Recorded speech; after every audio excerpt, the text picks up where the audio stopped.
Yeah, I have to say that's the biggest win our team's ever had. A great team effort and a very, very classy gesture, also from Simon as well.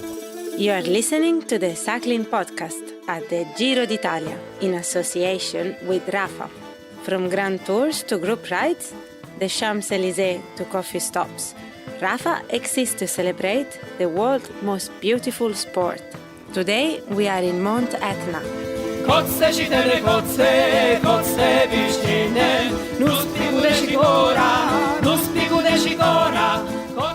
was Matt White, the sports director of Mitchelton-Scott, who they've had one of their best days ever in the Giro d'Italia today. First and second on the stage with Esteban Chaves and Simon Yates, and Simon Yates is in the pink jersey, the first time he's held a leader's jersey at one of the 3 Grand Tours. He's been looking very good over the first few days of the Giro, and he really confirmed that today with a fantastic attack. It's been a pretty mind-blowing stage and a pretty mind-blowing day for me. I'm Lionel, Birnie, and Daniel Friebe. Hello. Hello. Why has it been a mind-blowing day? It's been fraught with logistical issues and the fact that I haven't eaten for 24 hours. That's the real nub of the matter. That's the real crux of the matter, isn't it? You haven't eaten. When you say it's been mind-blowing, I mean, it's been fairly mundane by most people's standards on the Giro, apart from the fact that you haven't had your 4 enormous meals. Oh, that's a little harsh. But I do have a sense of deja vu here, Daniel, because, well, where are we? Well, we're in the queue to get on the bus, which is going to cross the Strait of Messina. Remember last year? The bus to cross the Strait of Messina. Sorry. I'm looking at a lot of team buses because we're in a big queue surrounded by team vehicles. We're about to get on the boat. Remember last year we even talked about the bridge that was never built over the Strait of Messina. Still not been built a year later. Remember the book which allowed you to premiere your wonderful Italian yesterday, the Viaggio in Italia, that was written in the 50s, and already back then they were talking about the bridge over the Strait of Messina being built. But yeah, 2018, still no bridge. I think that's quite an engineering feat. I think a year, it would take longer than a year to build a bridge from Sicily here to the mainland.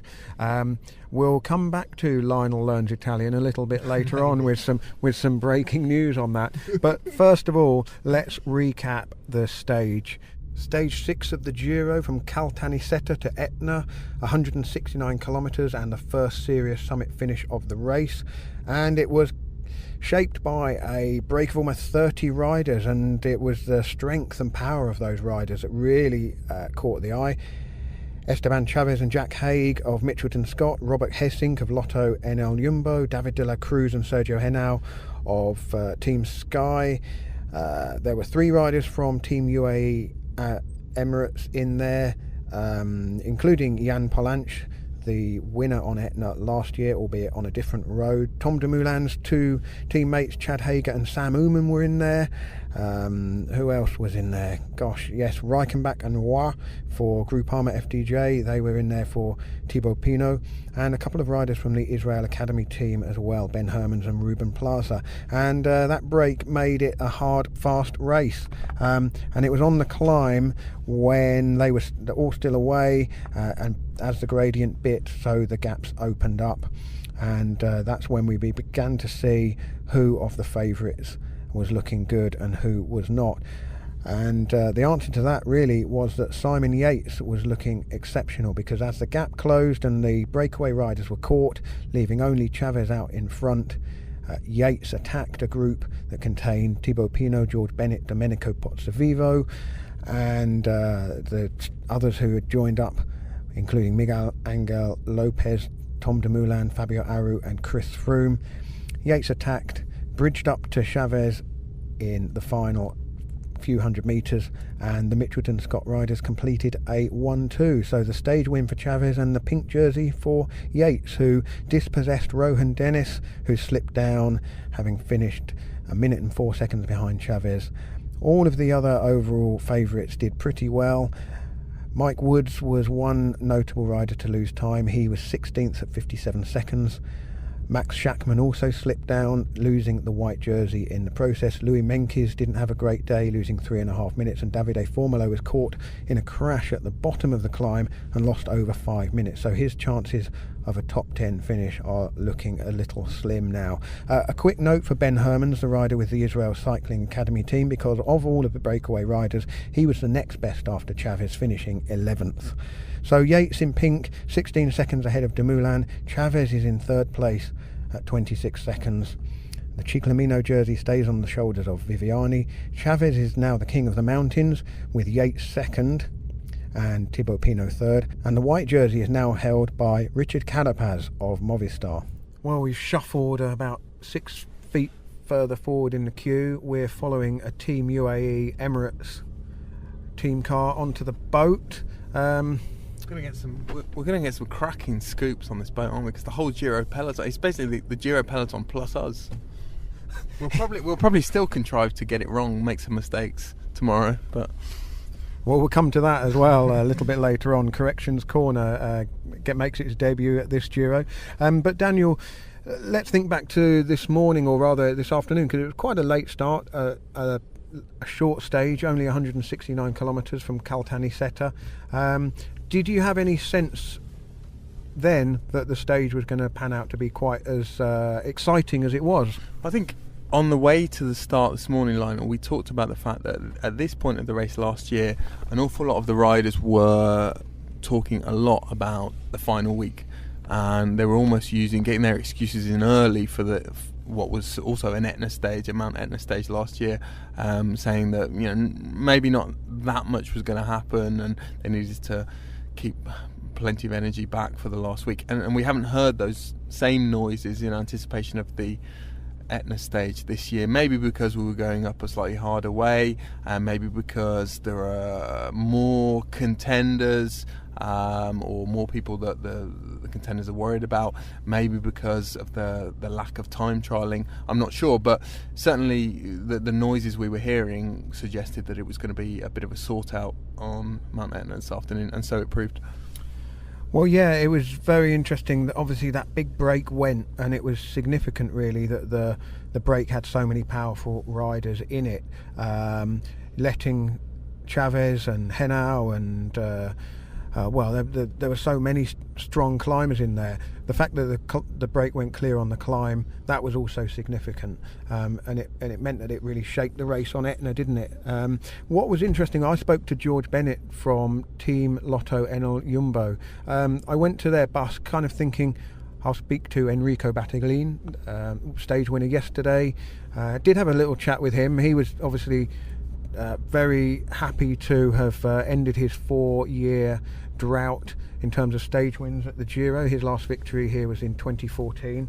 And I spoke to Bennett about how he was going to approach the first mountain stage of the race, and of course he ended up in a What are your thoughts about Etna with some today? significant riders? Yeah, I mean, I've never seen it, never ridden up it, read a lot about it, looked at some profiles, and I think it will be selective, but I think it won't be decisive.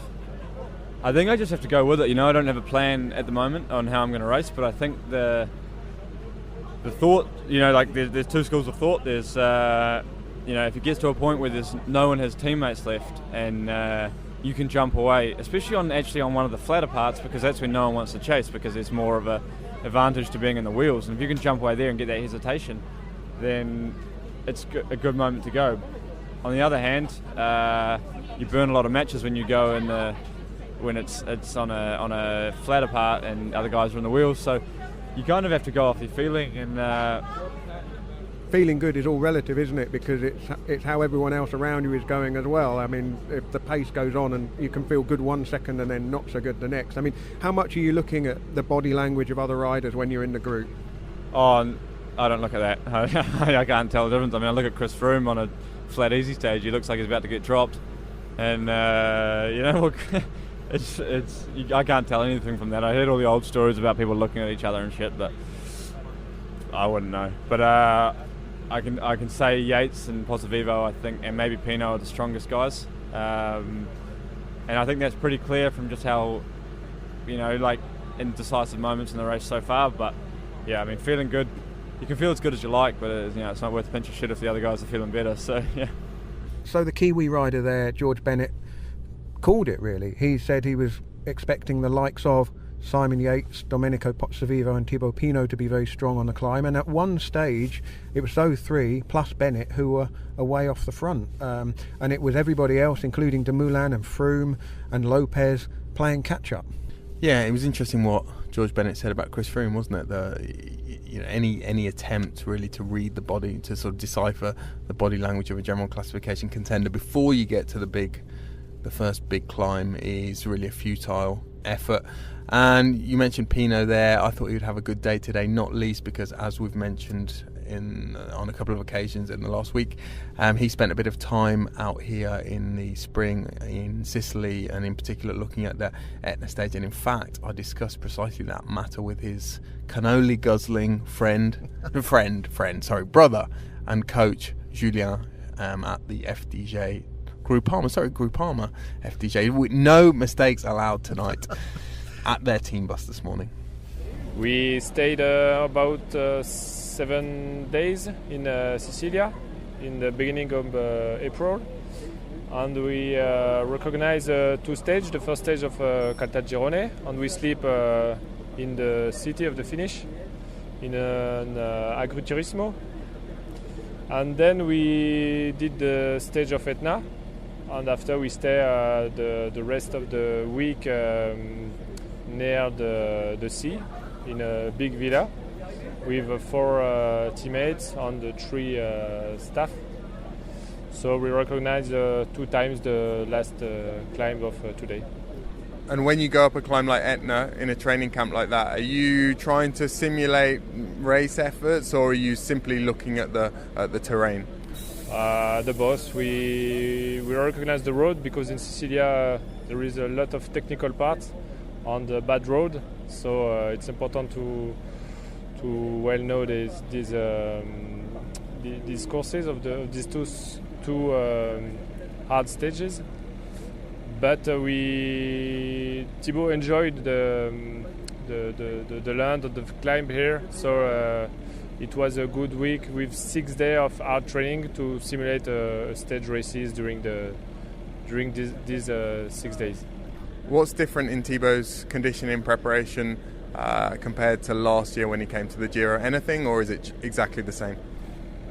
It's close to last year, but the first months of the year was with less workload of 2017.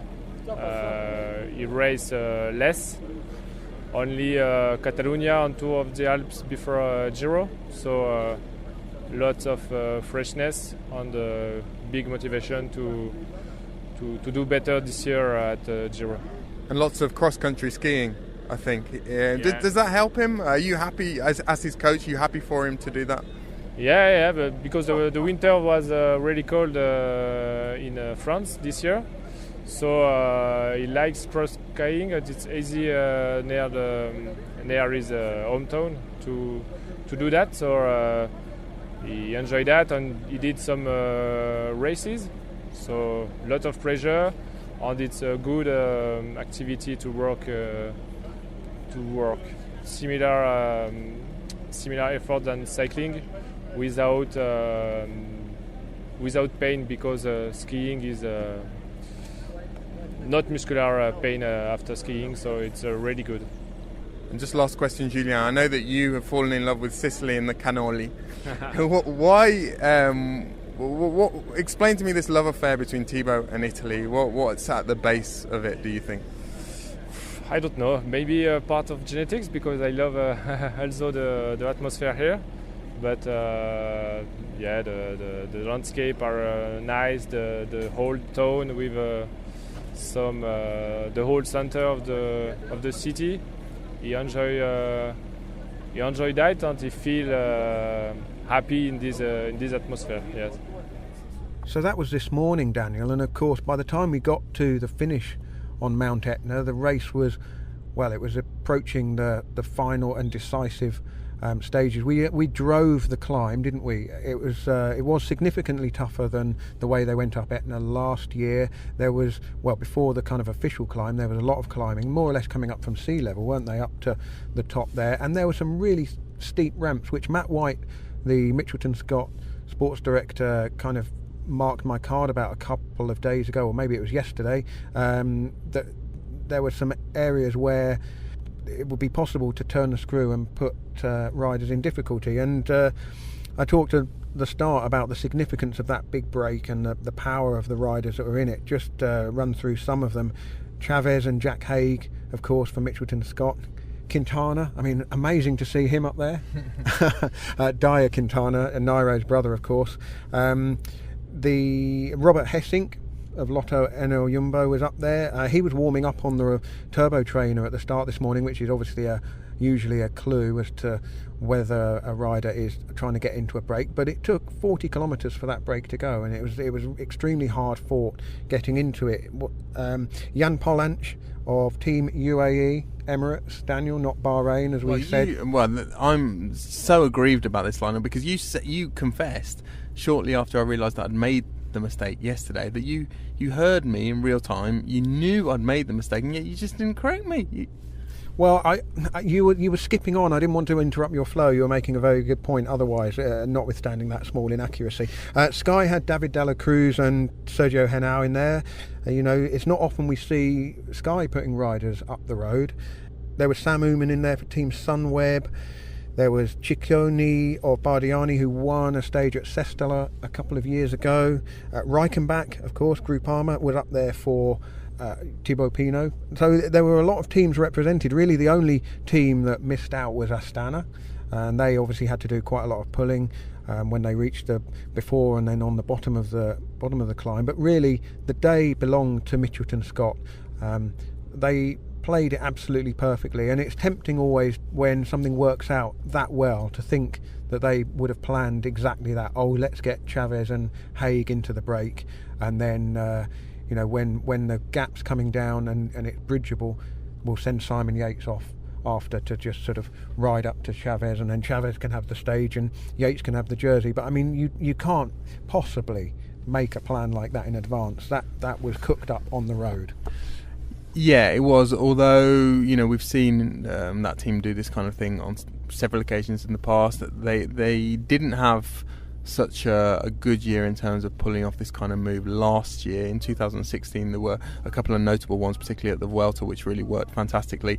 What was different today? Well, Esteban Chaves is nearing his best again, if he's not completely back to his best. Chaves has also been doing a lot of climbing on long climbs in Colombia, and I know that just speaking to some of the guys at Mitchelton-Scott tonight, they were pretty confident of his ability to finish that move today, because he's been doing perhaps a bit less work on his explosive climbing, but more on longer climbs like the Etna finish today. And Yates is really riding better than we've ever seen him before. I mean, he's also been preparing for the Giro at altitude and came in very fresh. Hadn't done that much racing in the month before the Giro. So when you've got two fantastic cars like that to play, and then Jack Haig is getting stronger. I think, as we said the other day, he's getting stronger with every Grand Tour, every major race. And then Kreuziger behind, and they were in a position where, although it might have looked like a risky move, they were very, very well covered. And also with that group being so big out there, I think the risk was mitigated. Everyone was kind of in the same boat there, and they were never going to completely burn Chaves and let him fall irremediably out of the general classification with that move today. Well, let's hear from Matt White, Mitchelton-Scott sports director. We both spoke to him at the finish, but your interview was better than mine, apparently. That's what you claimed. No, you didn't. Here's Matt White. Was there any discussion about who would win the stage, considering there's a time bonus on the line? No, none with us, that's for sure. If those two boys spoke in the last 30 seconds, maybe they did. But I think this is the classy act from Yatesy that he didn't want to steal the win off Esteban, and he knew he'd put time into his rivals. And we've taken the stage and the jersey. And the main thing as well is we've put some nice time into our guys. And we said from the start, whenever we see an opportunity to put time into Froome or Dumoulin, we have to do it, because we know that they're better time trials than we are. How much of it was plotted out today? I mean, was it plotted out at all, or was it just talked about, seize some opportunities if they come up? No, look, the plan definitely changed when we saw the break was taking so long to go.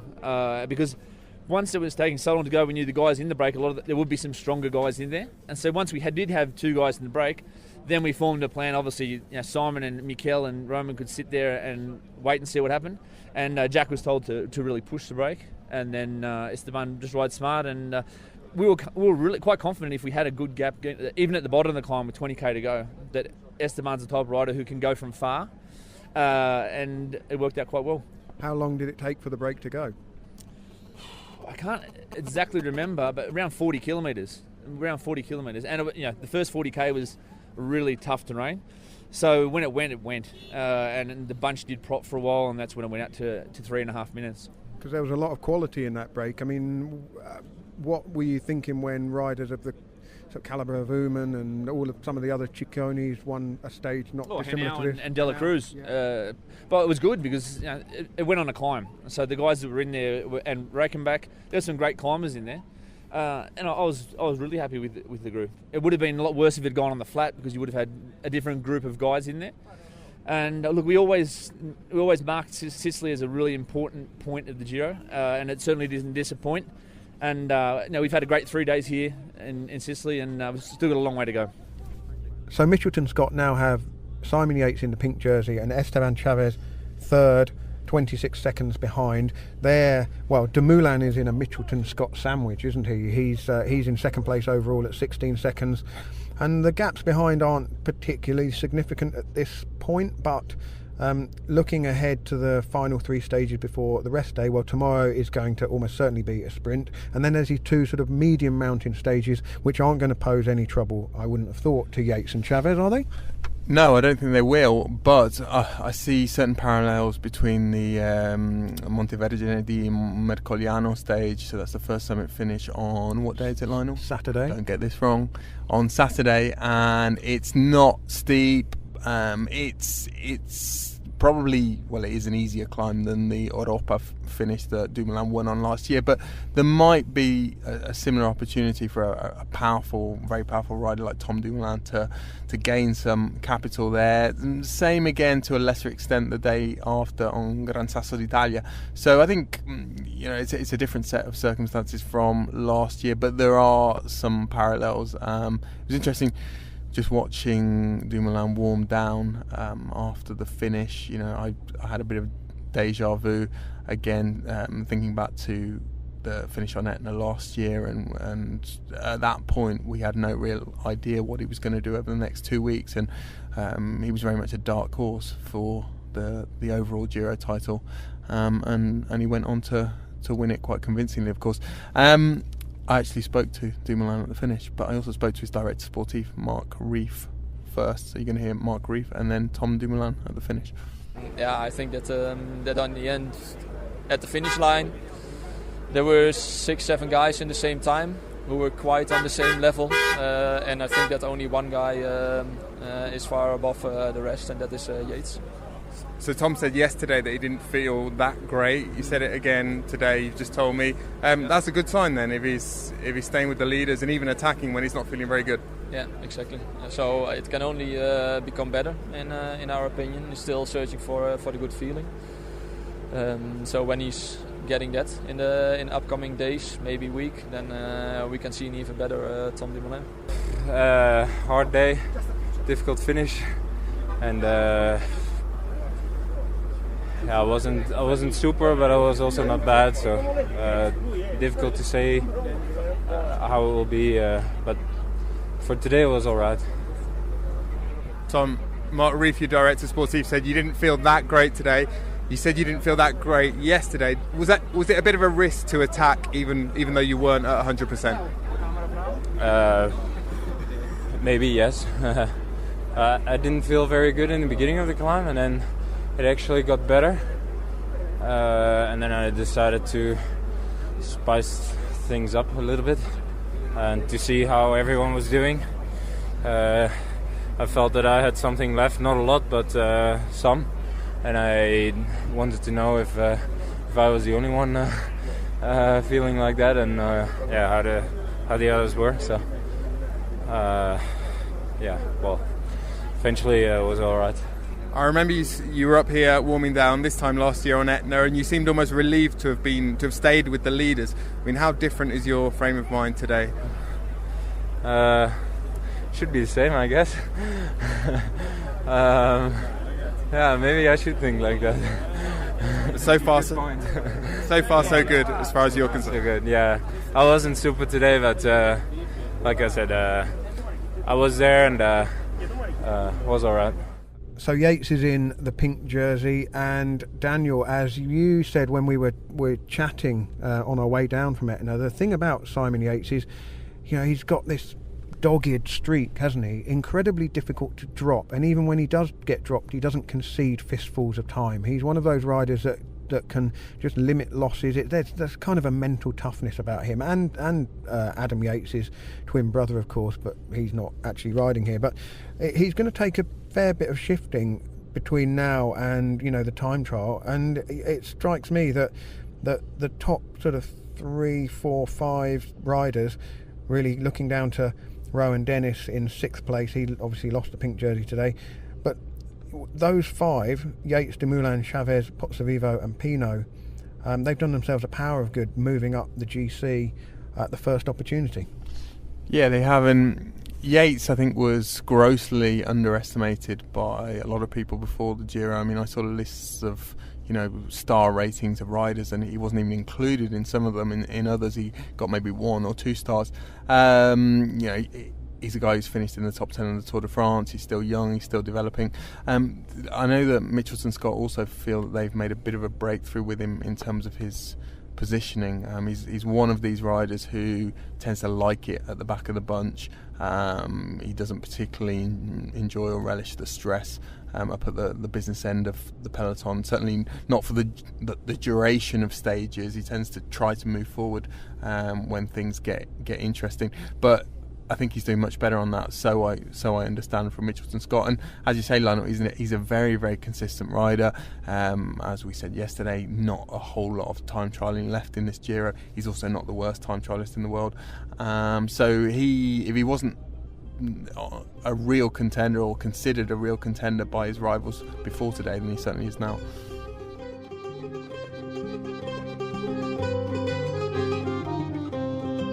A community around the world. Stories and films with the most compelling characters. The world's finest apparel. Explore the world of cycling with Rafa.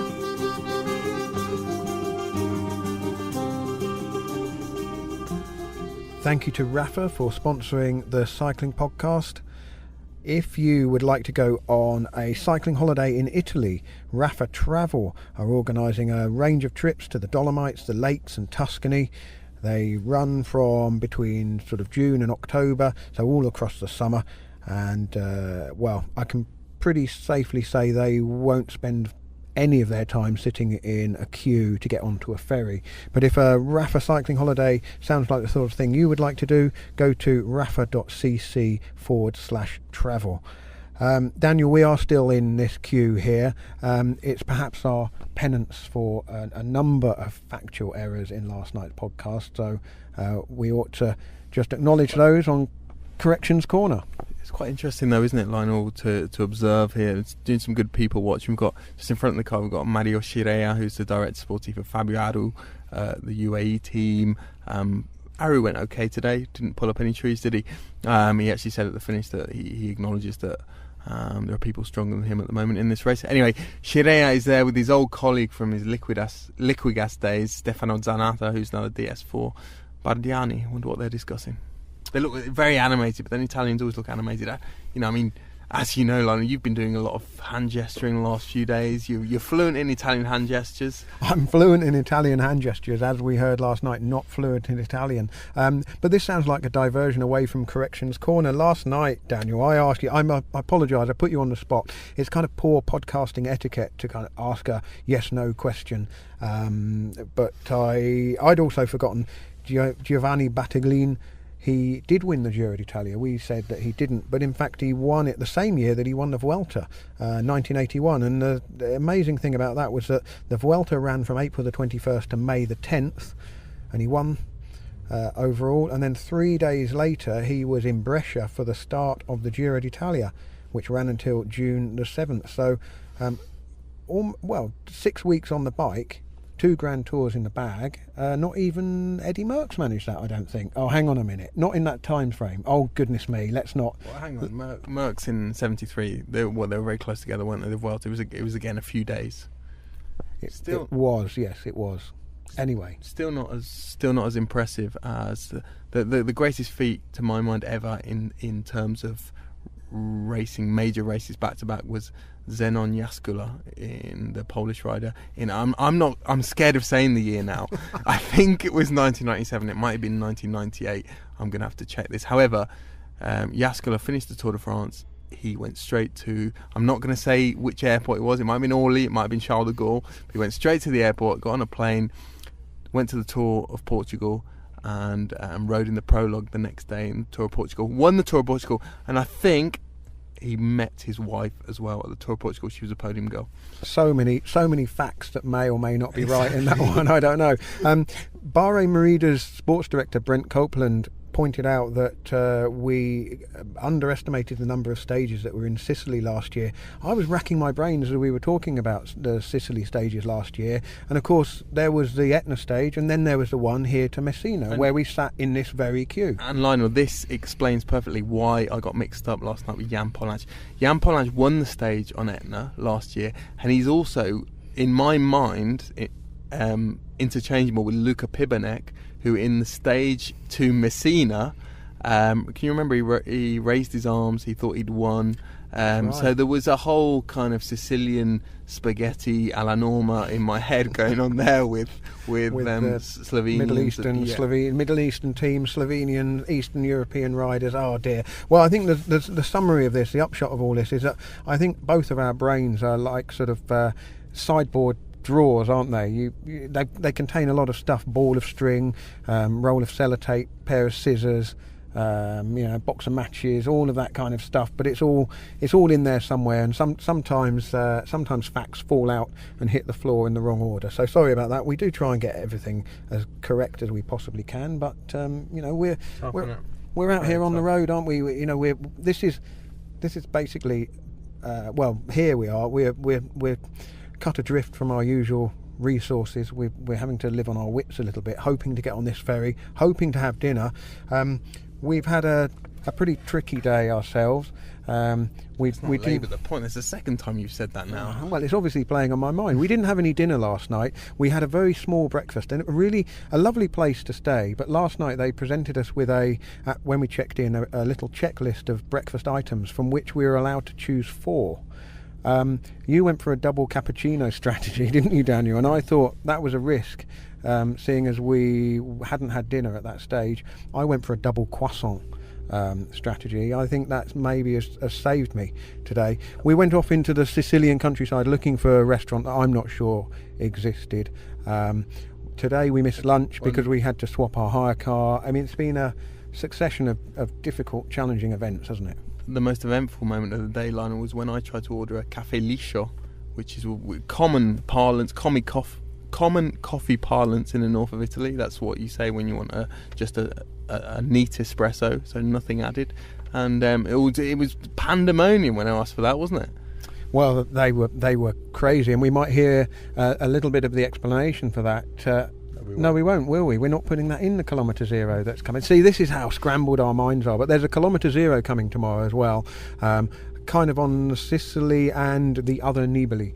That will be out for friends of the podcast tomorrow. If you want to sign up as a friend of the podcast, it's thecyclingpodcast.com/friends. But that's enough of us rambling on and making excuses for our own failings. One point that I can hear a lot of people wondering, and it was something that I wondered because I asked Matt White about it, was as Yates and Chaves were coming up towards the line, was there a flicker of, well, who's who, what's the pecking order here? Because the time bonus is on the line of 10 seconds, 6 seconds for first and second. I mean, it's only a matter of 4 seconds, but would we have been reading too much into it? What was the etiquette of that? I mean, I've got my opinion, but what do you think? Well, I think it was the obvious thing to do. Traditionally, that's what does happen when someone is heading for the pink jersey. The other guy gets the stage win, even often when they're in different teams. So when they're teammates, that's certainly what you would expect to be the case, as it was. The 4 seconds, I would be slightly nervous of that coming back to bite me if I was Simon Yates and if I was Matt White, the Direct Sportive, just because there are so many riders in contention here at the Giro at the moment. You know, we predict what we said at the start of the race, that halfway through the Giro it will probably be a different scenario, and some will have fallen by the wayside. But at the moment, this looks as though it's going to be a very, very close race, and with not much time trialling, and I can imagine it coming down to small margins, and those 4 seconds might look slightly, well, as though they were frittered away in that very noble gesture towards the end. The thing is, though, I mean, Matt White has made that point about the race possibly coming down to seconds when it gets into the final week, but the point is, you're talking about human beings here, aren't you? Esteban Chaves has been off the front for 100 and something kilometres, had ridden extremely well on the climb, and had done more than enough to deserve the stage win, and you've got to have a kind of happy dinner table. Everyone's got to get a bit of something when, you know, they've got it all there in their hands to grasp. They've kind of hedged their bets a little bit there, but more importantly, I think Chaves earned that victory without any doubt. Well, and I think more importantly, just to almost contradict myself, I think Yates has earned the dedication, the devotion of Chaves for the rest of the race, should he need it, with that gesture. And is that going to be worth more than 4 seconds over the 3 weeks? It probably will.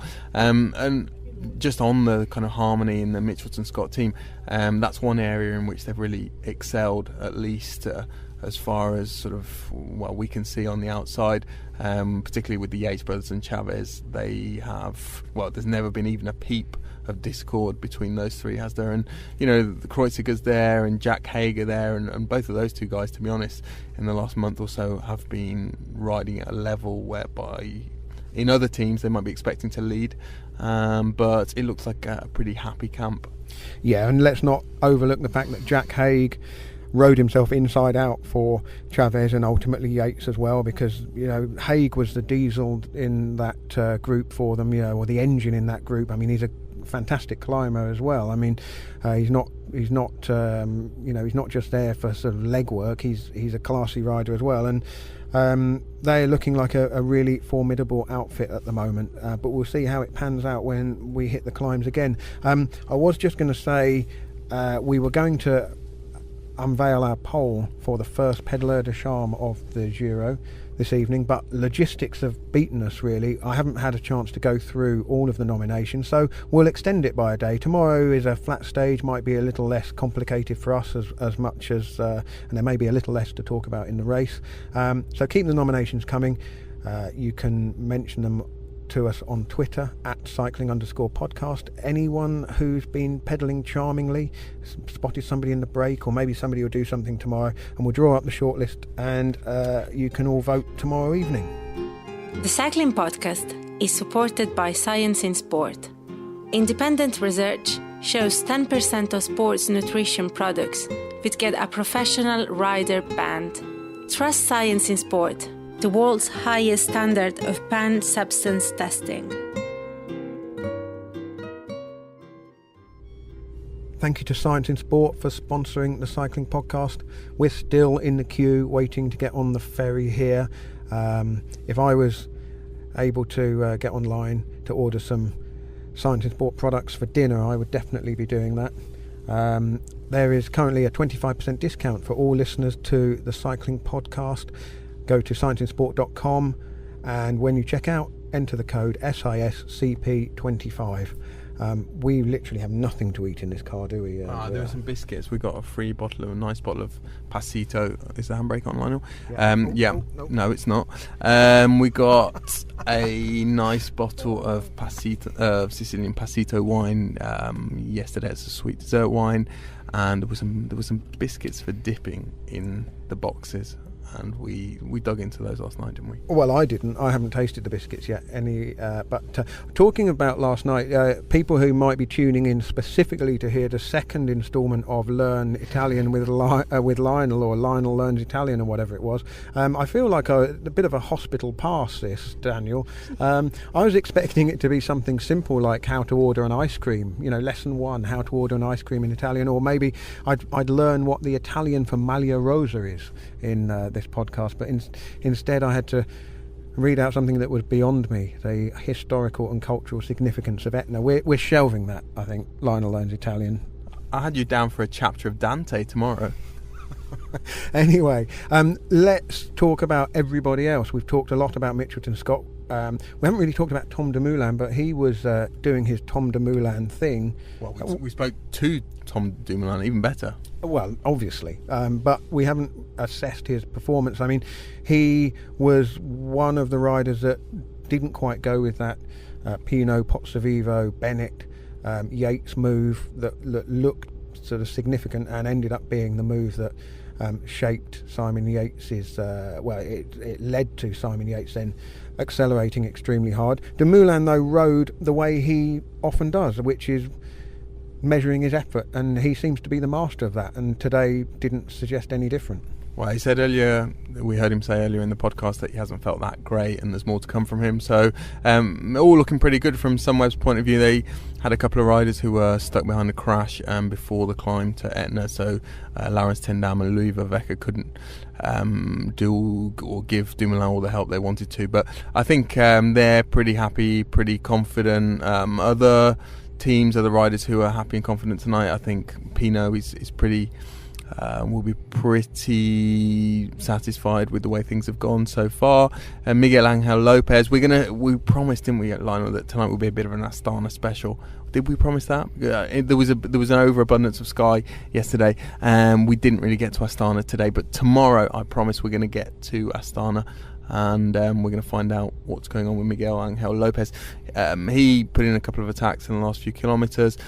We fully expect him to be one of the best climbers in the race. That's not really the issue for Lopez, is it? The problems for him are going to come in terms of staying out of trouble and then in the time trial later in the race. But Astana, I think, will probably be slightly alarmed that they missed the move today and they had to do a lot of work.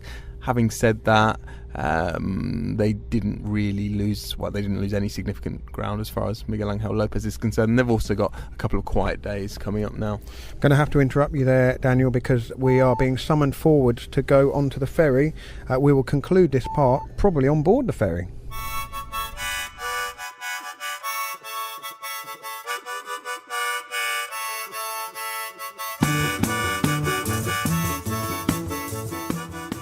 Finally on the ferry, Daniel. It's only taken around about an hour. As we were pulling on, someone leant out of the Lotto Fix-All team car. It was Lars Back, the rider Lars Back, saying, "Hey, don't let these guys on the ferry." I don't know what we've done to upset him. That's the second time in 2 years he's given us a brush. I remember last year I tried to speak to him in Bormio and he said, "Not now, not now." He's an affable fellow, isn't he? He is, yeah, he is. We better just conclude our wrap-up of the overall contenders and who did what. We talked a fair bit about Sky yesterday, but Chris Froome, what did you think? When the heat went on, he didn't look comfortable, and yet then in the last sort of 800 metres, suddenly seemed to find some legs from somewhere and looked really pretty lively. Yeah, I thought it was typical Froome. I said yesterday that his condition, the way he's riding, reminds me a little bit of the way he was riding at the start of last summer. A couple of people took issue with that on social media. They said, well, no, it's a completely different situation because in this race he's got a superior time trialist in Dumoulin. The scenario as far as the race and rivals is concerned might be different, but I think it is fairly similar in the sense that Froome can follow at the moment. He can't necessarily attack. He sometimes looks like he's in difficulty, but then he always finds those 20 or 30 extra watts to go with the moves when he needs to go with the moves, and it looks very much as though he is hoping to at least ride into form in the latter half of the race. You mentioned Lopez, of course. Pozzovivo was up there. We've mentioned him a bit. Fabio Aru, the other big Italian hope, looks so to me at the moment. Yeah, and as I said earlier, I think he acknowledges that himself. Thought his team looked pretty strong. They had some a lot of experience in there, guys like Ulisi Marcato going into the Giro, but he's another guy who's not raced that much, but it doesn't seem to be, that lack of racing doesn't seem to be causing other riders a problem. Simon Yates hasn't raced that much, Thibaut Pinot hasn't raced that much, Tom Dumoulin as well, but Aru is the one who looks a little bit undercooked, doesn't he? But again, he's a diesel. He will be thinking that he's going to come good in the last week of the race, but again, he needs to find a lot of time in the mountains. He's not a guy who's going to get anywhere close to Tom Dumoulin or Chris Froome in a time trial. And lastly, 3 riders who have conceded ground today. Michael Woods, not disastrous, 57 seconds behind Chaves, and so 31 behind the Dumoulin group, but not perhaps what we would have expected of him. I thought, particularly how good he looked a couple of days ago, I would have thought he would have done a bit better than that. 2 riders who look already out of it. Dimension Data's leader Louis Menkes lost 3.5 minutes. He's going to struggle to. There's so many good riders ahead of him that even a place in the top 10 is might slip away if he doesn't turn things around pretty quickly. Yeah, I think so. Another one is Formulo, who got stuck. Was he involved in the crash? Or did he get stuck he behind got it? kind of just caught up in the back end of the crash and was off his bike, and there wasn't an awful lot of help from his teammates, to be fair. I don't know what they were doing at the time. What's interesting is, I think today underlined the fact that they're, as far as the general classification is concerned, they're fighting on 2 fronts, because Patrick Conrad, the Austrian rider, was allowed to ride his own race, and he has been riding very well. I think he finished about 20th today, so he lost about a minute. And I actually spoke to the director sportif there, Jens Zemke, at Bora Hansgrohe this morning, and he was obviously pretty encouraged by the way Formula had started the race. He'd looked quick, he'd looked nippy in those couple of uphill finishes we'd had, but they were quite cagey as well about the general classification challenge. Their focus here is very much on winning a stage, some kind of stage, any kind of stage. Well, we should probably wrap it up there. I did say last night we'd play the second half of my conversation with Team Sky's Dave Brailsford this evening, but there's been so much else going on, we'll save that for tomorrow as well. Dave Brailsford actually got into a helicopter at the finish at Etna. I don't know who else was on board that helicopter, but I presume they were being whisked away to avoid all of this shambles, sitting on a ferry. Well, yeah, He got dinner. I bet he got dinner, yeah. But it does strike me, as we look at the Lotto car in front and a rider here with a compression sock pulled up to the knee, sticking his leg out of the window of the team car. It's 9:20. Nobody's going to be getting to their hotels until, it's going to be 10:30, isn't it, at least? It's been a late finish. All right, tomorrow's stage is not particularly taxing. It's a relaxed start. It starts well after lunch. It's not terribly long, and it's flat up to Praia Amare. It could be a nice sort of traditional Giro piano stage with just a fast finish. I can't see anyone other than Viviani winning that. Maybe his 3rd stage win on the cards tomorrow. But this opening 6 days of the Giro, or 6 stages of the Giro, have been pretty challenging. Israel and the transfer from there. Stressful kind of racing on Sicilian roads, and the transfers have been difficult, and it's going to catch up with a few people. I know it's the same for everybody, but everybody copes with it differently, not least you and I, Daniel. But we've kept ourselves pretty calm today. We had a minor flare up when we missed the turning for the start earlier on, but apart from that, I think we've handled it pretty well. Come on, Lionel, let's get you fed and watered and to bed. Thank you, Daniel.